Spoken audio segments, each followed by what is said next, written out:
यहाँ धूनी वाले दादाजी का बहुत बड़ा प्रभाव है। इतना प्रभाव कि यहाँ साधुओं को ही लोग दादाजी कहते हैं, कि सब संतों को कहते दादाजी दादाजी दादाजी।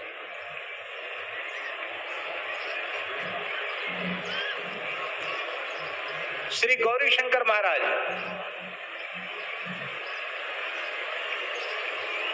उनका शरीर अफगानिस्तान का था, क्षत्रिय थे शरीर से, पश्तून। वैराग्य हुआ, वहां से आए, सन्यास लिया उन्होंने। गौरी शंकर गिरी उनका नाम हुआ है, भारती हुआ उनका नाम, गौरी शंकर महाराज। और नर्मदा जी की परिक्रमा करने लगे इसी संकल्प से कि भगवान शिव का हमें साक्षात दर्शन हो। ऐसे प्रतापी पुरुष थे।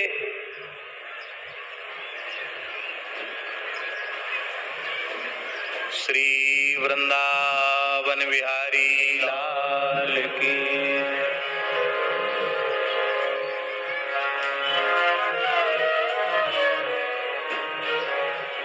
हम लोग बड़े भाग्यशाली हैं, केवल नर्मदा जी के जल पर ही जिनका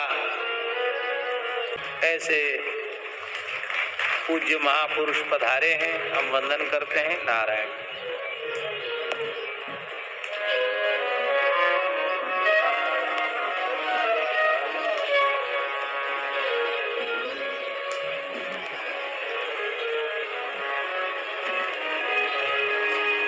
तो हमने सुना है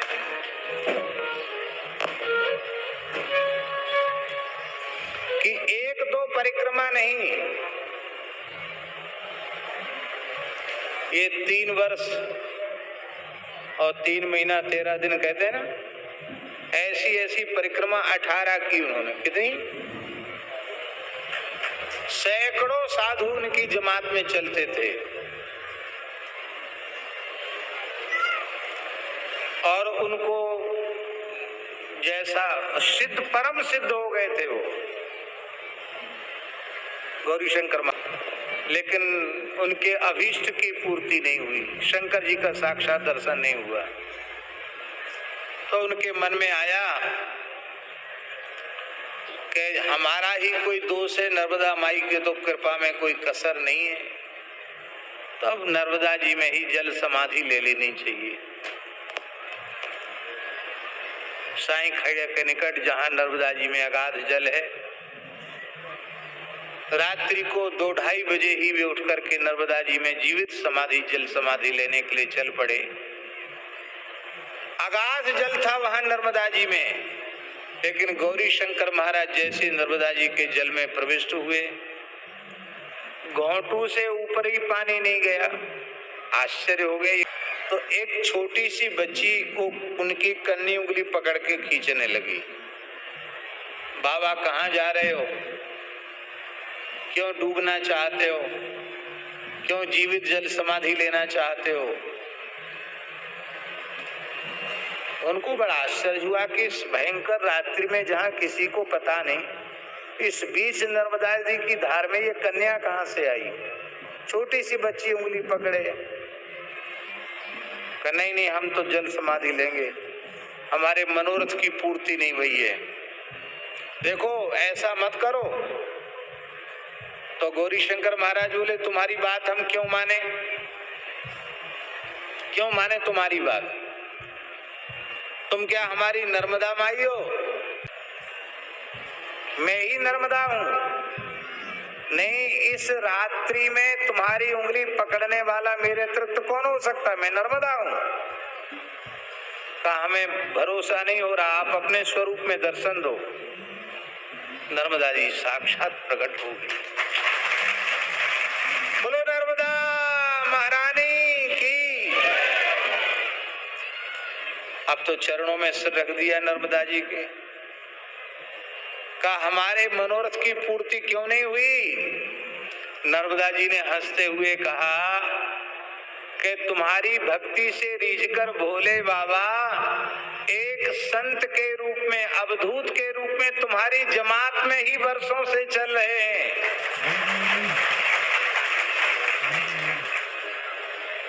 साक्षात शिव जी तुम्हारी जमात में चल रहे हैं और चल नहीं रहे हैं, भंडार बना रहे, रसोई बना रहे हैं, पंकज जी मार रहे हैं, सेवा कर रहे हैं शंकर जी,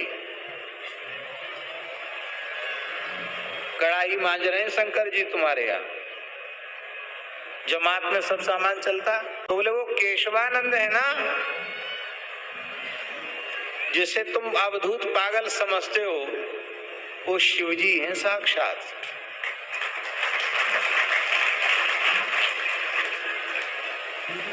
शंकर जी तो तुम्हारे साथ चल रहे हैं, पहचान नहीं है। अब वो लौट आए, जमात में आ गए और मन में सोचने लगे कि अरे उसको तो हम ऐसे ही समझते थे, बाबरा साले है तो चमत्कारी क्यों? जब से वो जमात में आया है तब से किसी से कुछ मांगने की तो आवश्यकता पड़ी ही नहीं, सब चीज रिद्धि सिद्धि अपने आप।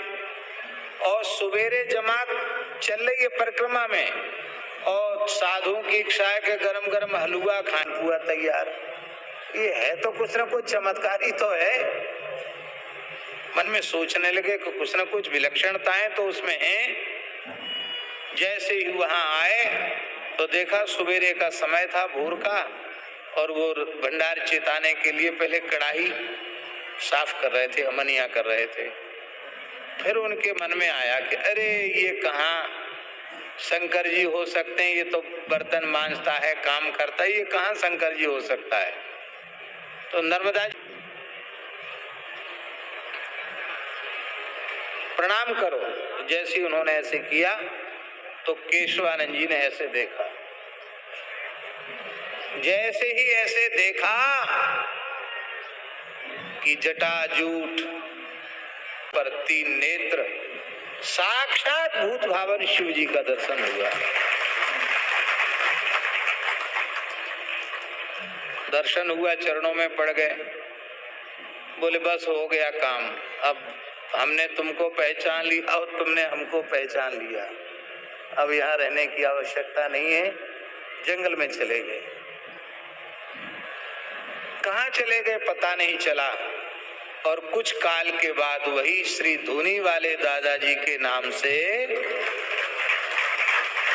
सबको दर्शन देकर, वहीं केशवानंद जी महाराज ने सबको धूनी वाले दादाजी के नाम से दर्शन देकर के कृतार्थ किया।